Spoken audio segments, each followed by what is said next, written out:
Hey everybody, welcome back to Mud and Rust Workshop. Today we're going to be working back on our 2014 Lincoln Navigator, doing a little bit of preventative maintenance this time. We've got a belt we're going to replace before a road trip coming up. While we're in there, we're going to replace the tensioner as well. It's a really easy thing, something you can simply do at home.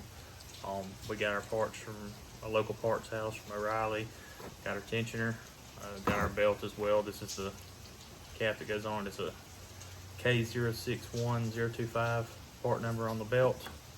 I don't remember what it was on the tensioner, but manufactured by Gates. But we're going to change those out. It's a really simple swap out. Biggest thing you'll need, a 1/2" wrench or 1/2" ratchet, preferably with an extension to get the tension off of it. We're going to use a nut driver and figure out what size bolts it is that holds the tensioner on. Really simple swap. Shouldn't take us more than a few minutes. Anyway, appreciate you guys watching, and let's go underneath the car. Before we get started, let's talk about the tools we're going to need. Really simple job. You're going to need a 10mm, a ratchet, maybe an extension, a 1/2" ratchet with an extension, and pretty much your parts. And that's going to be it for this job.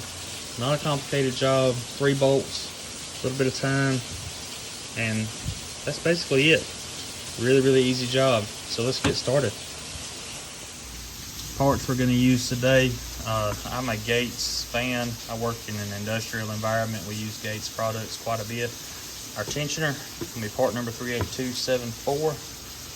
And then our belt, you can see there, K061025 or 6PK2601.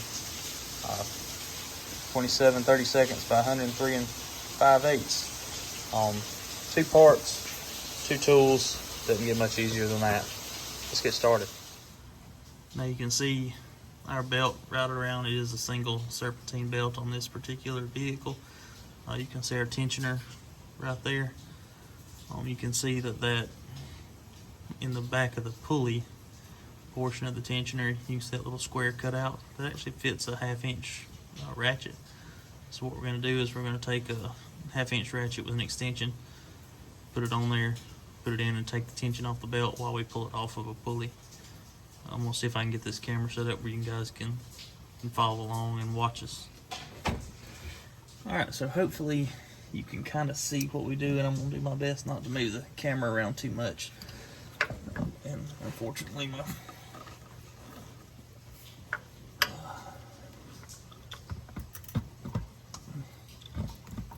so you can see our 1/2" wrench, our 1/2" ratchet fits in there. We do have the ball detent, but you can see us pull it down. It does pull tension off. Sorry if you can't see. You want to be real careful here. You don't want to get your finger anywhere that could get caught. But we did get our tension off. Got it pulled off of the pulley over here on the other side. And we'll just take everything back out. Now in our case, we're going to be replacing the tensioner as well. So what we'll do is we'll go ahead and get our belt out and we'll pull our tensioner off. You can kind of see there's three bolts. One you can see on the side right there. There's one on top, and there's one right here behind the actual arm for the tensioner. So we'll get our belt out of the way, pull it off, and then we'll put the new belt on.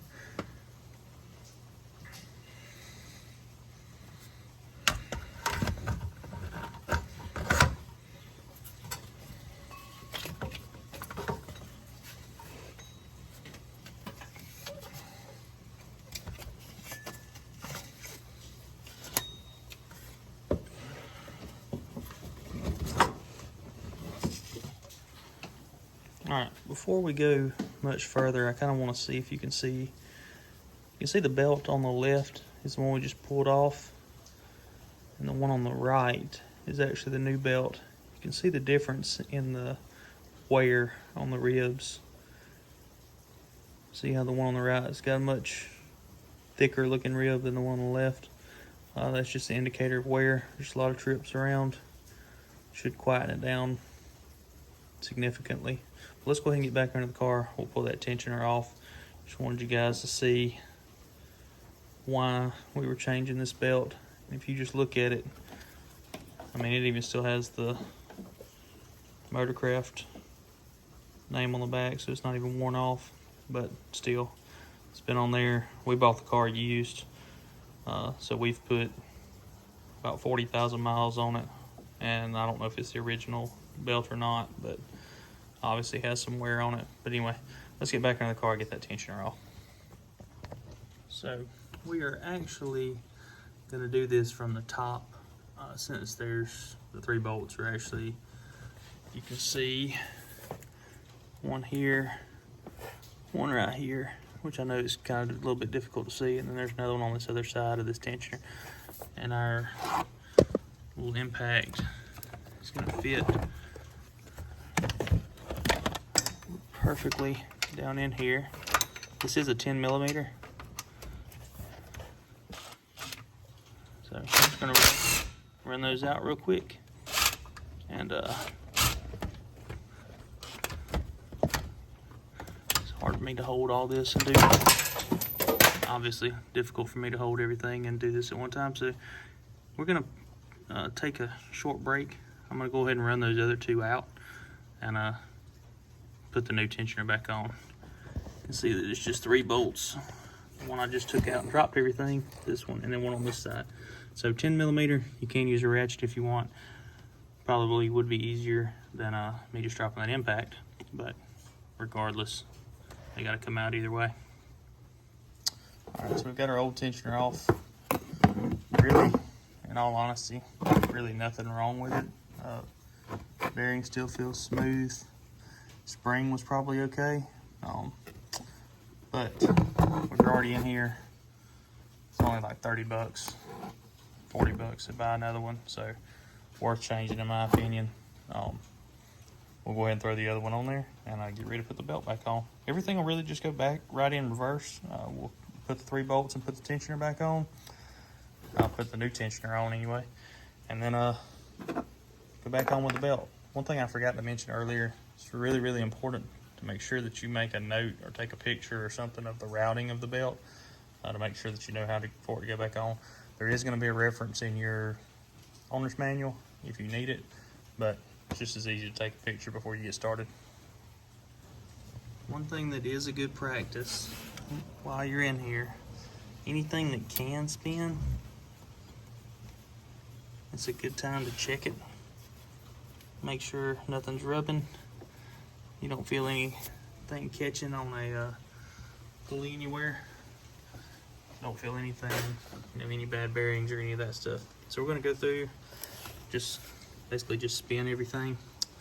There might be some from underneath, and see if we feel anything that might need attention while we've already got everything apart. Once you've got everything apart, half the battle's done. So we're going to go through and double check all that and make sure everything feels good.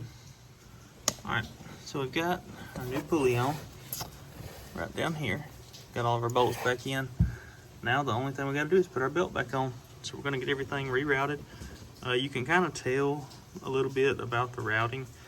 The pulleys that are smooth are going to touch the back of the belt, like these two.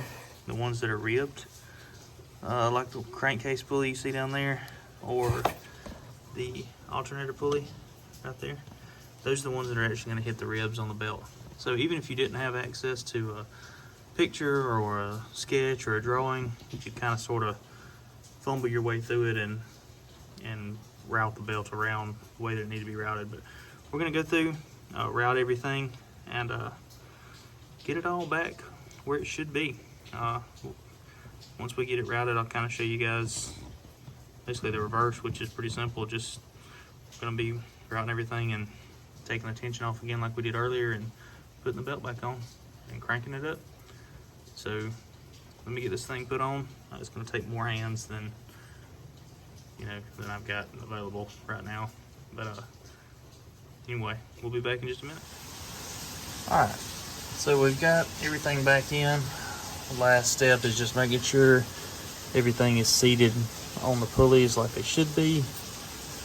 Make sure the belt feels like it's everywhere, and traveling where it's supposed to be.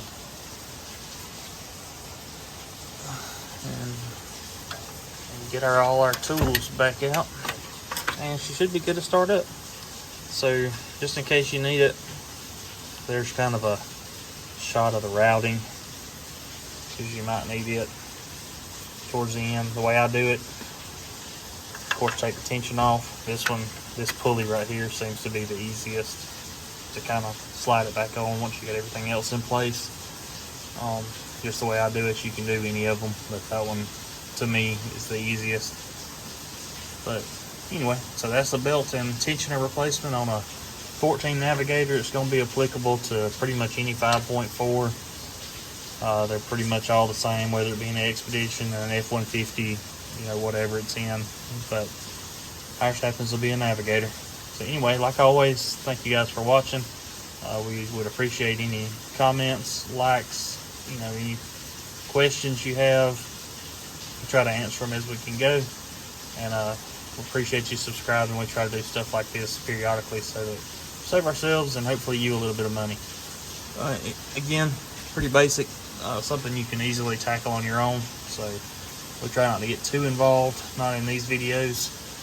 But like always, thank you guys for watching.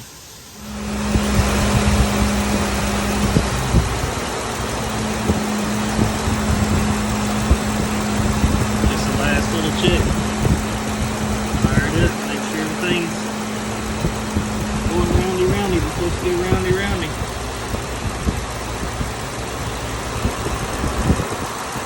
Looks good.